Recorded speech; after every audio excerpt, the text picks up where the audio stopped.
அஸ்ஸலாமு அலைக்கும் வரஹ்மத்துல்லாஹி வபரகாத்துஹு.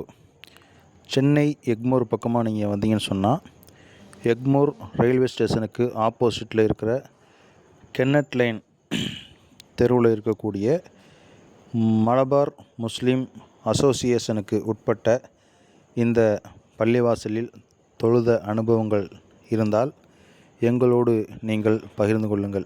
இந்த பள்ளிவாசலில் பார்த்தீங்கன்னு சொன்னால், லேடிஸ் தொழுகிறதுக்கு ஒரு தனி ஹாலு, அதே மாதிரி ஹாஸ்டல் அது ஒரு தனி ஹாலு, அதே மாதிரி ஜனாசா குளிப்பாட்டுறதுக்கு, தொழுக வைக்கிறதுக்கு, ஜனாசாவுடைய அந்த விஷயங்கள்லாம் செய்கிறதுக்கு அதுக்கு ஒரு தனி ஹாலு.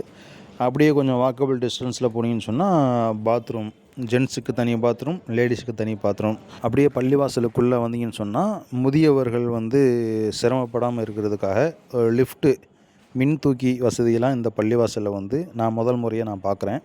முதல் மாடியில் தான் அந்த ப்ரேயர் ஹாலு. முதல் மாடிக்கு போனீங்கன்னு சொன்னால் நல்லா பீஸ்ஃபுல்லாக மனசுக்கும் உடம்புக்கும் ராகத்தான முறையில், நல்ல அமைதியான முறையில் இங்கே தொழுகலாம். நான் ஃபஜர் தொழுதுட்டு அப்படியே பள்ளிவாசலை விட்டு கீழே இறங்கணும்னு சொன்னால், கீழே இந்த எக்மோருக்கு வரக்கூடிய நண்பர்கள், தோழர்கள் அவங்க ஓய்வெடுக்கிறதுக்காகவே ஓய்வு அறை கீழே கிரவுண்ட் ஃப்ளோரில் இருக்கும்.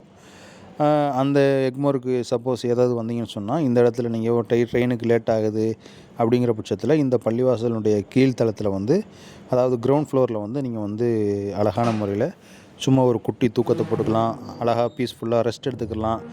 அப்படியே வெளியில் பார்த்தீங்கன்னு சொன்னாக்கா ஒது செய்கிறதுக்கான இடத்த செப்பரேட்டாக அவங்களுக்கு வச்சுருக்குறாங்க. புதுப்பேட்டை, ஆலந்தூர், ஜார்ஜ் டவுனு, வில்லிவாக்கம், அடையார் மற்றும் அண்ணா நகரில் இவங்களுடைய பிரான்ச்சஸ் இருக்குது. இது மாதிரியான மேலும் பல பள்ளிவாசல்களை பற்றி அறிந்து கொள்ள நம்முடைய சேனலை சப்ஸ்கிரைப் பண்ணிக்கங்க. மறக்காம மற்றவர்களுக்கு ஷேர் பண்ணுங்கள். அஸ்ஸலாமு அலைக்கும்.